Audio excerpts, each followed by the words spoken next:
Fala galera, sejam bem-vindos ao canal, e para mais uma história de terror. Se gosta desse tipo de conteúdo, não deixe de se inscrever no canal e deixar aquele like e ativar o sininho para receber notificações de novas histórias. Então vamos para mais uma.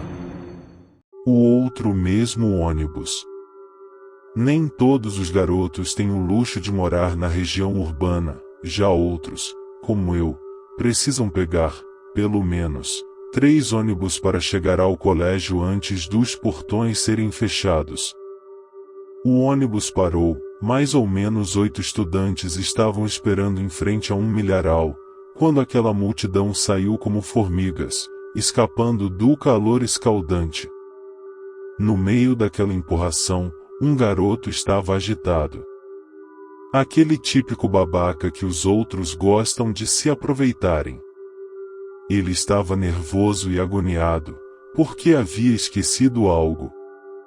Então, os mais fortes o empurraram para fora, e nós entramos logo em seguida. As portas atrás de mim fecharam e um vento sopapeou o meu rosto. Observei Evan Trebor, o motorista, perguntando se eu queria jogar alguma coisa para fora antes que fechasse a janela, porque estava prestes a começar um temporal. Sentei um pouco à frente, a outra turma foi para os fundos, e um casal aconchegou-se no meio, no final um solitário mexendo em seus livros, e quase nas minhas costas, o filho do policial rabiscando algo na vidraça. Enquanto ainda estava distraído, observei que havia escrito com lápis azul de cera: "Não existe o mesmo dia. Sabemos muito bem que essa manhã você pode mudar o seu destino." Ele percebeu quando eu estava terminando de ler e disse que foi alguma coisa que ouviu de manhã, mas não lembra onde. Foi então que virei para a frente e me concentrei no rádio ligado. O motorista, provavelmente mais uma vez, encontrava-se chapado e dirigindo. Logo, chegaríamos à estrada. Uma chamada de alerta estava orientando os motoristas e moradores sobre um fenômeno atmosférico incomum. Não havia muito tempo para que chegasse possíveis ventanias, raios e interferências em meios de comunicação. O cara que estava falando pediu para que todos ficassem em suas casas e evitassem dirigir.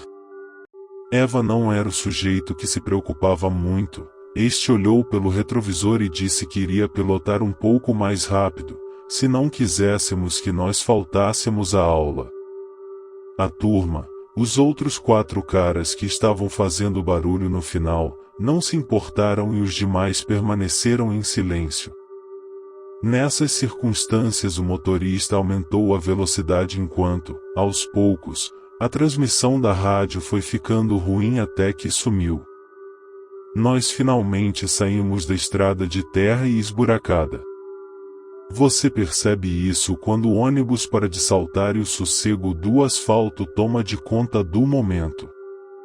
Estávamos começando a passar por uma parte que fica por quase 1 quilômetro em um campo aberto. Acho que não percebi quando escureceu, as nuvens tomaram de conta do céu como um véu noturno, o vento estava sacudindo objetos, possivelmente jogados de outros veículos, para um lado e para o outro na rodovia. Finalmente os raios começaram a cair como o cara do rádio alertou. Nunca tinha visto algo igual, tantos relâmpagos iluminando o campo, um atrás do outro. Pareciam umas faíscas cada vez que tocavam o campo e alumbrando como flashes de câmeras. A água caindo do céu com um fenômeno estranho, assemelhasse com dezenas de espelhos refletindo. Do outro lado, eu vi um outro ônibus.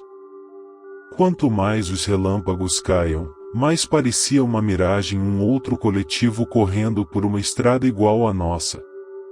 Em um sentimento de repugnância e choque, eu não consegui me mexer até que um estrondo forte e uma claridade fez tudo se acalmar como uma manhã tranquila. Minha mão ficou presa no ferro que auxilia os passageiros para que subam com mais segurança. O motorista estava olhando para mim e tentando fechar a janela, e o vento tentando me empurrar para trás, mas não havia mais tempo de voltar, porque as portas foram trancadas e os 8 garotos se sentaram nos mesmos lugares. Parecia que eu havia acordado de um pesadelo e entrado em um outro. Olhei para trás, aquele garoto estava riscando o vidro, o casal sentado um pouco atrás e o barulho incessante dos outros 4 quase no final dos assentos. Com mau pressentimento, perguntei ao motorista se estava tudo bem e ele estava esticando sua mão e aproximando seu rosto para o rádio que estava transmitindo aquelas notícias sobre o mau tempo. Levantei para falar o que estava prestes a acontecer quando olhei para o final do ônibus e vi uma criatura no lugar onde deveria ter um garoto, com tentáculos no lugar das mãos, uma pele repleta de escamas, como se fosse uma criatura do mar, barbatanas nas suas costas, a boca terrivelmente desproporcional para o seu rosto, os olhos esbugalhados e fazendo barulhos estrambólicos. Eu gritei apontando para a coisa e todos miraram para mim como se eu estivesse ficando louco. Diante disso, Evan baixou o vidro para observar e pedindo para eu sentar, bastante aborrecido. Gritei em pânico para a coisa no final das cadeiras, mas todos disseram que eu estava ficando sem noção porque era apenas um garoto mexendo em seus livros e ficando assustado com o meu comportamento. Naturalmente, abanquei como se eu não estivesse visto nada e concordando com o ódio dos demais. Cruzei minhas pernas, encostei no vidro e estava lembrando as mesmas sensações quando o ônibus chegou na rodovia. A agitação do caminho cheio de buracos desapareceu, e os raios começaram a espetar o chão com luzes incomuns como fogos artificiais. Eu vi o outro ônibus surgindo com criaturas dentro, coisas repugnantes e assustadoras, e no fundo, estava aquele garoto que agora foi substituído por um monstro, gritando e batendo no vidro enquanto os outros se aproximavam e devoram seu corpo, e seu sangue se espalhou. Pude sentir os seus ossos quebrando e a mandíbula daquelas coisas de outro mundo mastigando lentamente. A tortura durou por alguns segundos até que o clarão voltou mais uma vez, logo após o estrondo anunciando. Estava sentado com a cabeça entre os meus joelhos e bastante zonzo. De repente dei um grito porque meu cérebro não soube aceitar todas as informações que estavam voltando com muita pressa e notei o casal, do outro lado, olhando para mim e o cara perguntou se eu estava bem. O motorista pediu para eu parar de bancar o babaca, porque está querendo ouvir o que o rádio estava transmitindo. Os meus braços não param de tremer como nunca aconteceu em toda a minha vida, mesmo assim consegui me levantar. A minha atenção foi diretamente para os fundos, e aquela coisa repugnante ainda estava lá, movimentando-se parecendo que estava grudada naquele assento e me ignorando como se nada estivesse acontecendo.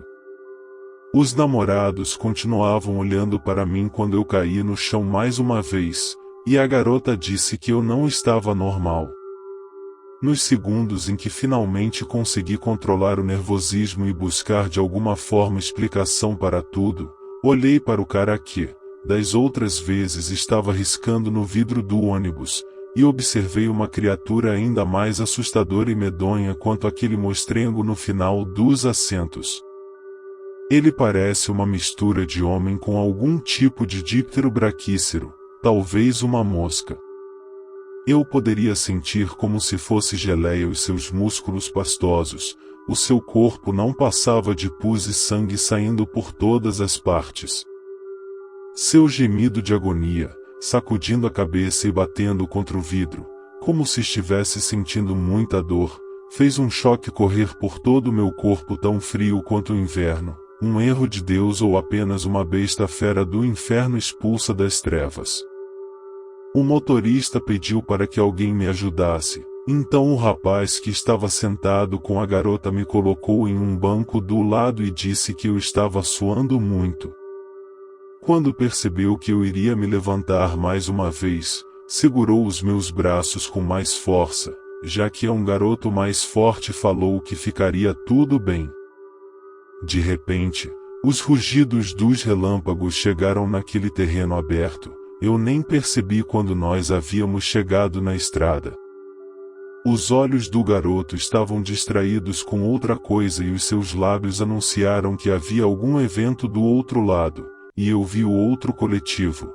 Dessa vez mais um outro garoto estava lá, aquele que agora foi substituído por um monstro Mucidai ainda mais repugnante, e as criaturas lá devoravam os dois e divertindo-se em euforia.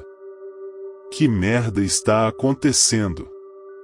Ele expulsou um miado de pavor e a sua atenção voltou novamente para o nosso ônibus. Sua expressão era abalada, mas uma curiosidade mudou o seu semblante com uma pergunta curiosa para mim. Entortou os seus lábios para indagar se eu estava ouvindo um tic-tac. Finalmente estava escutando junto com ele, e sua cabeça olhou para os nossos pés, e encontramos uma mochila. No mesmo momento, ele abriu como um instinto animal. Quando fez isso, o clarão veio e, dessa vez, nem deu para ouvir nada e apenas o silêncio. Minha cabeça bateu violentamente contra o vidro e fez rachar como a teia de aranha. Eu sabia que estava acontecendo novamente e virei para o casal, os únicos que se preocuparam comigo, e, agora, eram outras criaturas com tentáculos, gosmas verde, deformidades, escamas, uma mistura doentia de outro mundo, que estava aqui comigo. Um devorando o outro como se fosse uma fome descomunal, os corpos se juntando. Uma verdadeira obra chocante, uma cena tão horrorosa quanto qualquer tipo de pesadelo que existe no mundo. A coisa ficou no final, a outra continuava sofrendo e se golpeando em todas as partes e o grupo, também transformado em monstros com tentáculos no lugar dos membros e estrutura física transparente, mostrando os seus órgãos funcionando e se arrastaram para minha direção. Para tentar escapar desse horror indescritível e imaginário, fui para a frente o motorista, algum tipo de cadáver vivo com vários vermes saindo por todas as partes, tentou dizer algo, enquanto uma gosma negra saia da sua boca. Todos eles foram se aproximando até que eu, mais uma vez, percebi que nós estávamos na tempestade de raios, e do outro lado no ônibus, os outros garotos apontavam para uma das janelas, mas já era tarde demais, eu pude sentir eles partindo os meus membros, enquanto ainda continuava vivo de alguma forma, mastigando e triturando entre os seus dentes e expulsando para dentro dos seus estômagos os meus pedaços. A minha carne sendo cortada pelas suas unhas até que, finalmente, tudo ficou branco. O freio do ônibus espalhou terra seca em todas as partes com a ajuda da aragem, que estava ficando mais forte. Uma multidão saiu de dentro do ônibus, e no meio daquela bagunça toda, eu pude observar um garoto agoniado porque havia esquecido algo dentro do coletivo. O grupo de fortões e mais altos o empurraram. Parecia que eu estava fazendo tudo no piloto automático quando entrei e observei a Van Trebor tentando fechar a janela e perguntando se eu tinha alguma coisa para se livrar, enquanto a brisa surrava os nossos rostos. Naqueles segundos, eu corri, empurrando os outros, e peguei aquela mochila jogando-a pela janela, e o motorista disse que não precisava de tanto exagero. O ônibus começou a seguir o seu caminho, e uma notícia começou a falar sobre uma suposta tempestade passageira que, da mesma forma que chegou, desapareceu. Era apenas um efeito atmosférico desconhecido, no entanto alertou para terem cuidado com as estradas.